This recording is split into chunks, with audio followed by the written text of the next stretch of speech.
Is there any substitute for saltpeter, sodium nitrate in corned beef brine?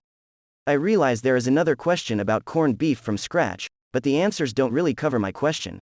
Many recipes for making your own corned beef still refer to the use of saltpeter, potassium nitrate, or sodium nitrate. From what I've been able to find out, saltpeter is never used anymore nor available to the home cook, and sodium nitrate is not commonly available. Sodium nitrate in the brine gives cooked corned beef its classic reddish color. Without it, corned beef comes out gray, and it kills botulism spores. I like my corned beef pink. The gray color is somewhat unappetizing. But more than that, I'm concerned about the flavor of the corned beef. The last time I made corned beef, I tried to use Morton Tender quick. The cooked brisket turned out beautifully pink and almost inedible. It was terribly salty and actually made my tongue numb. So, is there anything that can be used in place of the sodium nitrate? If used in the proper quantities, does its absence or presence have any effect on the flavor of the corned beef, and is there any good place to get it? Saltpeter is potassium nitrate, which does not directly cure meats. Bacteria convert nitrate into nitrite, which is the real preservative. Saltpeter can be replaced by a smaller amount of nitrite to get the same curing effect. Most commercial cured meats do this, though a prolonged cure that converts nitrate into nitrite can develop more flavor. Tender Quick is not a direct substitute because it contains mostly salt. I've heard that you can replace the salt in your recipe with Tender Quick, and drop the saltpeter, and have a success. You would have better luck finding a recipe that was meant to use Tender Quick, though. It is definitely possible to buy food grade saltpeter. I would check online, or at specialty stores. It's a little more difficult than picking it up at your local grocery store, of course. Chemistry lesson, courtesy of McGee. Nitrate, NO3, is converted to nitrite, NO2, which then reacts to form nitric oxide, NO, which bonds to myoglobin in the meat, which turns it pink and prevents oxidation. Nitric oxide is also present in smoke, which gives that pink ring around the outside of smoked meats.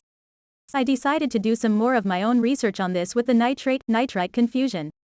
Thanks to the other answerers, that definitely helped give me a good starting point. I'm writing my own answer so I can include some links. I made it a community wiki, seemed like it might be good for this one. Firstly, from everything I've been able to find online, Wikipedia has remarkably little info about nitrites as applies to meat curing. There is no substitute for the nitrites. They occur naturally in many vegetables, so when used appropriately they don't pose an undue health risk. Nitrites are added to meat cures, at least historically, largely for their preservative qualities. So, in a corned beef brisket that is going to be brined then cooked and consumed immediately, the nitrites are unnecessary. Also, nitrites do make the meat turn reddish when cooked. Opinions seem to be split as to whether there's a significant impact to flavor in meat brined with nitrites for a relatively short time, say around a week. But since the flavor development is unmistakable in longer curing processes, I doubt there is zero effect on flavor even with a short brine. As Bob explains in his answer, nitrites are the preservative, and potassium or sodium nitrates are converted into nitrites during the cure. I'm guessing that saltpeter, potassium nitrate, was used more frequently than sodium nitrate, nitrite in the past because it was more readily available.